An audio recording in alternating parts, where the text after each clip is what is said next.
Hello, everyone. I'm Rebecca Teasdale. I'm one of the Trispective partners. And today I am going to walk you through our team model. I'm going to take you through each of the four zones and help you understand what really characterizes each of the different four team types. Of course, as with any model, these are helpful because it creates a common language that you can use when speaking to teams. It's kind of a shortcut for understanding what a varied team type means, and it takes the patterns that we see associated with each of the team types and puts them kind of in a clear and coherent methodology and approach to understand how to diagnose a team, and then a starting point for what to do with a team that falls into one of the categories. So, first, I just want to kind of give a high level little view of what we believe about teams. And a lot of this is shared in our book, The Loyalist Team. But what we know about high performing teams is that they always follow a pattern of observable dynamics. So, on those teams, you have a certain set of mindsets, beliefs, actions, and behaviors that you see play out. They're pretty rare, but once you understand them, you can observe them on these teams, and fortunately, you can repeat them to make these high performing teams recur. We also know that every relationship matters on teams. We have some data about that that's pretty interesting, but relationships are basically the building blocks of teams. Teams don't exist outside of relationships. So, one of our starting points in working with teams is making sure we have high trust relationships across the teams we work with. We know that great teams admit when they're struggling and they take action to fix it. They don't just sit and let problems play out. They are willing to kind of stop the action, get together, and talk about how to fix the issues facing the team. And we also know that the best art organizations set a very high bar for actual team behavior, not just results, but how you show up on a team and impact other people. So, with that background, I want to talk about the things that we see all the time that destroy values on teams. These are very common behaviors, but these behaviors are optional. You don't have to live with them. These are behaviors that teams have control over. And when you see these types of behaviors, it's usually a sign of trouble. So, we see silence on teams. People aren't willing to talk about the critical issues because it doesn't feel safe. We see people going around someone, making plays behind the scenes, going around. We see unhealthy competition where someone feels like they have to win, someone has to lose in order for them to win or get ahead. We see cynicism and gossip. We see a lot of problems with healthy dialogue. There's not a willingness to really listen to dissenting views, and so teams like that can have bad conflict, and they can get pretty argumentative. There can be blaming and finger pointing when things go wrong. And of course, you're probably familiar with the term the meeting after the meeting, where the meeting doesn't feel safe. And so a small group of people may get together afterwards and have the real meeting. So, and then another sign of a troubled team is false harmony. And again, that's just when there's not enough psychological safety to talk about the real issues. And so the real issues don't ever get addressed. So I want to start in the model here and walk through these four team types, starting with the red zone. And red zone teams are 10 to 15% of all the teams that we've had experience with. These are very distrusting teams. These are teams that embrace a win-lose mindset. There's a lot of negative intention about people's motives, especially when things go wrong. You see gossip, you see active undermining. And on these types of teams, people are so focused on their own agenda and their own needs that they will let other people fail. They may actively cause people to fail on teams, and those are very destructive. When you get a team like that, you don't get a willingness to take risk, you don't get willingness to give feedback, and so those teams have a very difficult time innovating. They lose a lot of energy that could be productive into kind of a CYA mentality. they're just very fraught. And if you've ever been truly on a red zone team, you won't forget it. I have people all the time say they left a company, they left a job because the team environment was so destructive. In our book, those are the saboteur teams we discuss. Here we call it the toxic team or the red zone team.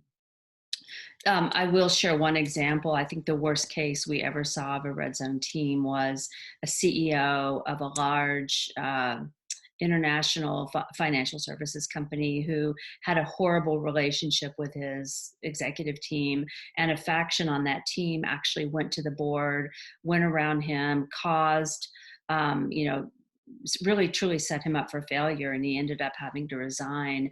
And in an organization like that, when you're at the top of the company and a CEO fails, you get a lot of actual financial fallout in regards to stock price, et cetera. That's an extreme case, but in every situation when you have red zone behavior on a team, you're losing value, you're losing productivity, and that's why we feel like you have to take quick intervention to stop the red zone team. I want to contrast that with the green zone team. These are the ideal teams that we help organizations work towards. And these, again, are 10 to 15% of all the teams out there. They're pretty rare and they're not accidental. It takes a lot of work to get to and maintain the green zone behavior. So, on these types of teams, you see a high degree of trust. Even when things go wrong, even when there's problems, people trust each other. They embrace a win together, lose together mindset. They assume positive intent among team members, even when it's hard, even when there's disagreements, and even when things go wrong. And so they're not blaming. There's no undiscussables. There's no hidden agendas. And what's unique about these teams is there's a commitment to each other's success. So if you think about sitting around a conference table with all your teammates, what would be so different for you if you knew everyone on that team had your back? What would change about their behavior? What would change about how you felt free to innovate, to take risk, and to do your very best work? So on these teams, you have healthy candor, you have productive conflict, and you have a willingness to give tough feedback, because we know that's the only way to improvement for ourselves and for each other. Um, the example I like to give on these types of green zone teams is like with a family. Of course, you can't always choose your family members, but what we do know, at least for me, is I am so committed to my own family members that I am willing to sit down and have tough conversations when there's problems.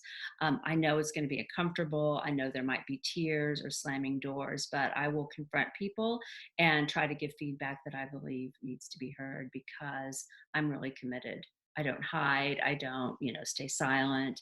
Um, Through that commitment and to the people in the family on the team, you can really invest in making each person better.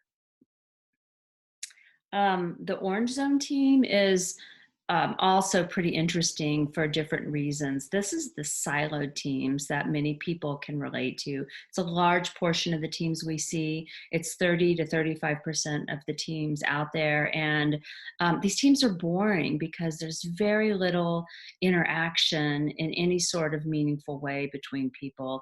It's very much focused on, I come in, I go heads down, I do my job, and that's what I'm accountable for. So you don't have the kind of active undermining you see in a red zone team, but it's very much defined by a play it safe environment. There's not much collaboration, there's not much involvement. People avoid conflict. If they see someone struggling or having trouble, they don't have any sort of incentive to stop and go help a person or find out what's wrong. In fact, to them it might even feel like, team contagion, and I don't want to be associated with trouble, so I'm just going to ignore it and go heads down.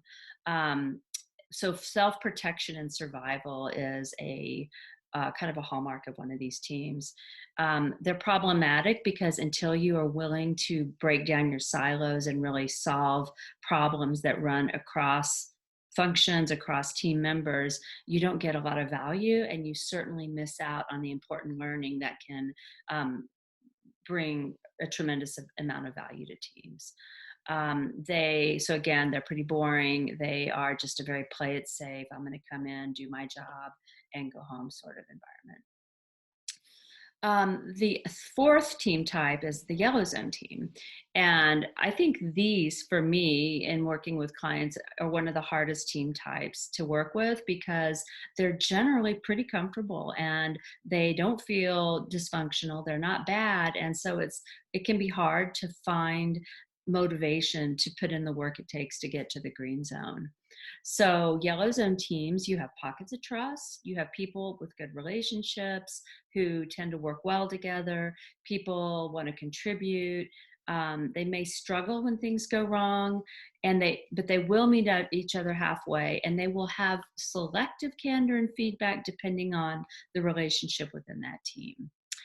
What we see on those teams, on yellow zone teams, is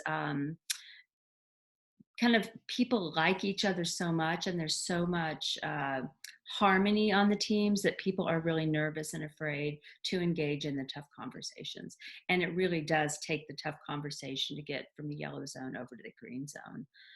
The other thing that you have to do to move into the green from yellow is start to have peer-to-peer accountability. So you move away from a hub and spoke model where the individual leader holds team members accountable, and team members start to hold each other accountable, and they're willing to have the tough conversations. They don't want to let each other down, and you start to get accountability when team members can come together in a meaningful way to create value by having the good conflict, put the issues on the table, and go from there.